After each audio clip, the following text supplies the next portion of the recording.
अपुण्यात्माओं, अब ये क्या कारण है कि गुरु जी तो सतनाम जाप कर रहे हैं 2 अक्षर का और शेष को मना कर रहे हैं? ये कभी हो सकता है? कारण क्या था?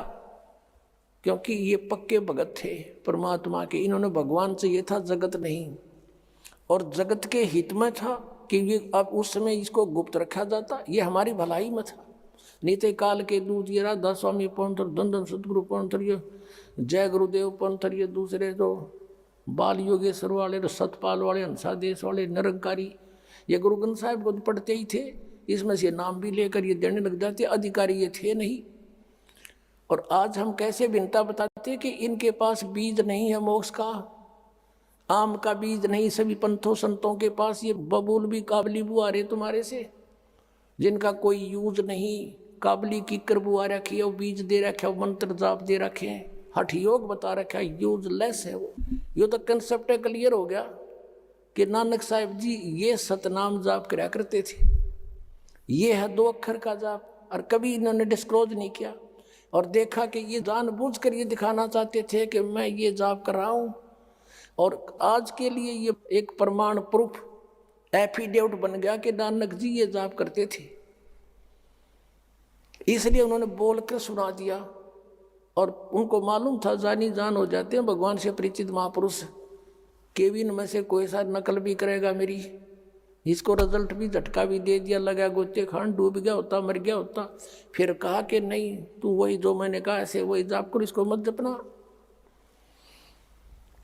इतना दृढ़ कर दिया कि इसको कोई सपने में भी जिक्र नहीं करे सिख समाज में, ऐसा करके ये। और फिर कारण क्या था? धर्मदास तो 1,00,000 दुहाई, ये सार नाम की बाहर न जाई। सार नाम बार जो पढ़ी, बिचली पीढ़ी हंस नीतर ही। धर्मदास तो 1,00,000 दुहाई, ये मूल ज्ञान, एक मूल ज्ञान है, एक मूल मंत्र है। ये मूल मंत्र है सतनाम और सार नाम। ये मूल मंत्र की तबार ना जाई, सार नाम बार जो पढ़ी, बिचली पीढ़ी हंस नीतरी। आप बिचली पीढ़ी के हंस हो, और परमात्मा ने काल से कहा था कि तू कर ले जो तूने करना है। काल ने कहा था मैं नकली पंथ चलाऊंगा, 12 पंथ तो कबीर पंथ के होंगे, और अनेक पंथ चलाऊंगा, और अनेकों में से राधा स्वामी, धन सतगुरु, ये जय गुरुदेव, और ये और बाल योगेश्वर, सतपाल जी, ये सारे वही है, हंसादेश वाले, निरंकारी। काल तो एक जीव है उस मालिक के सामने, उसका उत्पन्न किया हुआ प्राणी है, और उसी से भक्ति करके शक्ति अपना कुछ मांग लिया भिखारी की तरह, आज वो पंसारी बन गया। यहाँ यही टेंडेंसी यही है जीव की। जैसे हिरण्यकशिपु ने भक्ति करी थी ब्रह्मा की, हल्दी की गांठ पार प्राप्त करके, सिद्धि प्राप्त करके, और आप शंभु भगवान बन गया। बक्कल तार दिया परमात्मा ने, उसका कुछ भी कारण बनाया। अब जो प्रसंग चल रहा है कि परमात्मा ने कहा था धर्मदास तो 1,00,000 दुहाई, ये सार नाम की तबार न जाई। इसने क्या कहा था काल ने? जब तुम आओगे ना कलयुग में, उस समय नकली पंथों के माध्यम से अनेक जीवों को ऐसा फंसा दूंगा कि तुम्हारी कोई बात नहीं सुने। कहा तुम्हारा जीव नहीं माने, हमरी ओढ़ हो बात बखाने। तो परमात्मा को पता था कि जब हम चोट लगावेंगे ना, एक कब तेरी इसको। मालिक को मालूम था कि जब तक इस काल के दूत सब कह सुन लेंगे, जो इनके पास ज्ञान है सारा उगल देंगे, उनकी पोथियां बन जाएंगी। और जब अपने दास को भेजूंगा, इन सब की पोथियों के सब के, ये टेलीविजन और ये किस लिए चले हैं?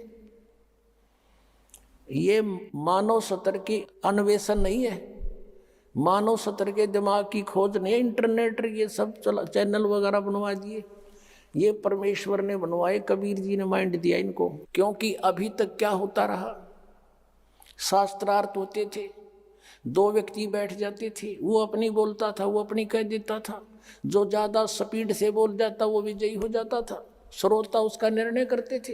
अशिक्षित जीत और हार का। अब परमात्मा ने ऐसा काम कर दिया कि आप प्रोजेक्टर, सीडी, टेलीविजन और इनके अंदर आप उनके भी स्टेटमेंट देखो और ओरिजिनल महापुरुषों के भी अमृतवाणी देखो। अब देखो, कोई यूं नहीं कह सकता कि रामपाल झूठ बोल रहा है। रामपाल तो अपनी तरफ से कुछ भी ना बोलता। मैं तो एक बीच में दलाल का काम कर रहा हूं। यो सौदा देख लो भाई, ये इन पंथा का है, ये विचार है इन महापुरुषों के, परम धनियों के, और ये उन महापुरुषों के विचार हैं जिन्होंने भगवान पाया। ये फैसला आप पर कर लेगी जनता, सारी शिक्षित है। शिक्षा मालिक ने दी है ना, आपसे पहले कोई शिक्षित नहीं था।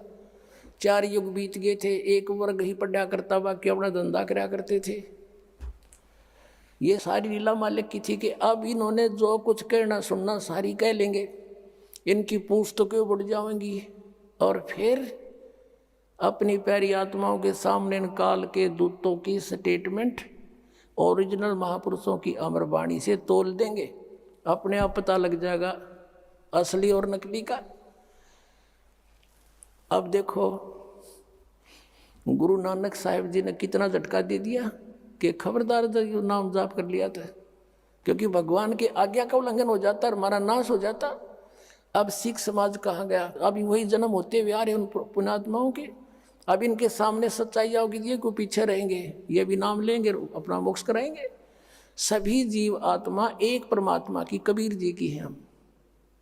और परमात्मा पाने के लिए हम सिख बने, परमात्मा पाने के लिए हम हिंदू बने, परमात्मा पाने के लिए हम ईसाई बने, परमात्मा पाने के लिए हम मुसलमान भी बन गए।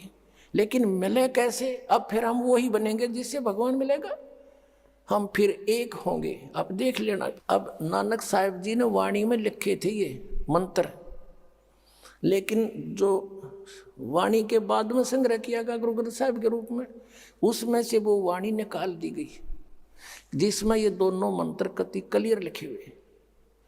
तो वो छोड़ दी इसलिए कि कहीं गुरु ग्रंथ साहिब में हमने लिख दी पाठी पाठ करेंगे और वो न पढ़ लिया ये मंत्र, तो वो जाप ना कर लें और गुरु जी की आज्ञा का उल्लंघन हो जाएगा और हानि हो जाएगी, जैसे मर्दाना डूब गया होता।